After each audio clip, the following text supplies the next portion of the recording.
សួស្តីអ្នកទាំងអស់គ្នានៅក្នុងវីដេអូមួយនេះអ្នកទាំងអស់គ្នានឹងមានទំនុកចិត្តនៅក្នុងការព្យាករណ៍អំពីទិសដៅប្រាក់ដុល្លារអាមេរិកថាឡើងឬក៏ចុះមុនពេលការសម្រេចចិត្តរបស់ធនាគារកណ្ដាលសហរដ្ឋអាមេរិកដែលហៅកាត់ថា Fed នៅចុងខែនេះនៅក្នុងវីដេអូមួយនេះបងនឹងធ្វើការ cover 4ចំណុចទី1គឺចំណុចអតិផរណាឬក៏យើងហៅថា CPI ចំណុចទី2គឺចំណុចកម្រិតភាគរយនៃអតិផរណាកម្រិតណាដែលធនាគារកណ្ដាលអាមេរិកក៏ដូចជាសេដ្ឋកិច្ចរបស់អាមេរិកអាចទទួលយកបានចំណុចទី3គឺយើងនឹង cover ទៅលើពីរកត្តាធំៗដែលប្រធានធនាគារកណ្ដាលសហរដ្ឋអាមេរិក Fed តែងតែសម្លឹងមើលឬក៏ផ្ដោតយកចិត្តទុកដាក់ខ្លាំងមុននឹងធ្វើការសម្រេចចិត្ត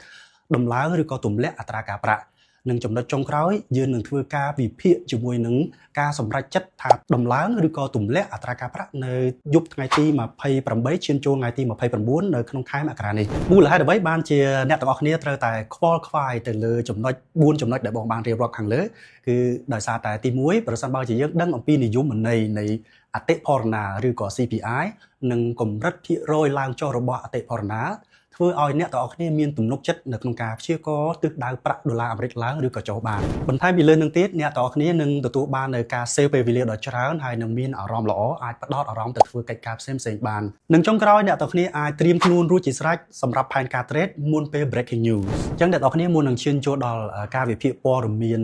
នៃសន្ទុះប្រាក់ដុល្លារឡើងឬក៏ចុះតាមរយៈការសម្រេចចិត្តរបស់ធនាគារកណ្ដាលនៅចុងខែនេះបងសូមឲ្យអ្នកទាំងអស់គ្នាយល់អំពីពាក្យថា CPI ឬក៏អតិផរណាសិន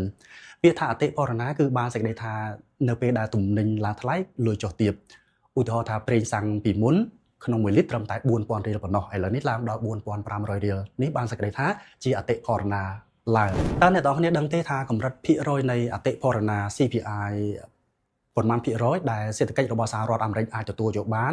ជាមួយនឹងលោក Jerome Powell ដែលជាប្រធានធនាគារកណ្ដាលភាគរយដែលអាចទទួលយកបាននៅក្នុងកម្រិតអតិផរណាមួយដែលល្អសម្រាប់សេដ្ឋកិច្ចរបស់សហរដ្ឋអាមេរិកគឺ 2.0% មានកត្តាជាច្រើនដែលធនាគារកណ្ដាលសម្លឹងមើលឬក៏ផ្ដោតយកចិត្តទុកដាក់ខ្លាំងមុនការសម្រេចចិត្តដំឡើងឬក៏ទម្លាក់អត្រាការប្រាក់ប៉ុន្តែក្នុងកត្តាទាំងនោះគឺមានកត្តាធំៗពីរដែលប្រធានធនាគារកណ្ដាលអាមេរិកផ្ដោតសំខាន់ខ្លាំងទី1គឺកម្រិតនៃអតិផរណាទី2គឺទិន្នន័យនៃទីផ្សារការងារឧទាហរណ៍ប្រសិនបើជាទិន្នន័យនៃកម្រិតអតិផរណាក៏ដូចជាទីផ្សារការងារចេញមកមិនល្អប្រសើរគឺអាចជាបច្ច័យមួយនាំឲ្យធនាគារកណ្ដាលនឹងធ្វើការសម្រេចចិត្តទម្លាក់អត្រាការប្រាក់ផ្ទុយមកវិញប្រសិនបើជាទិន្នន័យទាំងពីរនេះមានការចេញផ្សាយមកល្អប្រសើរ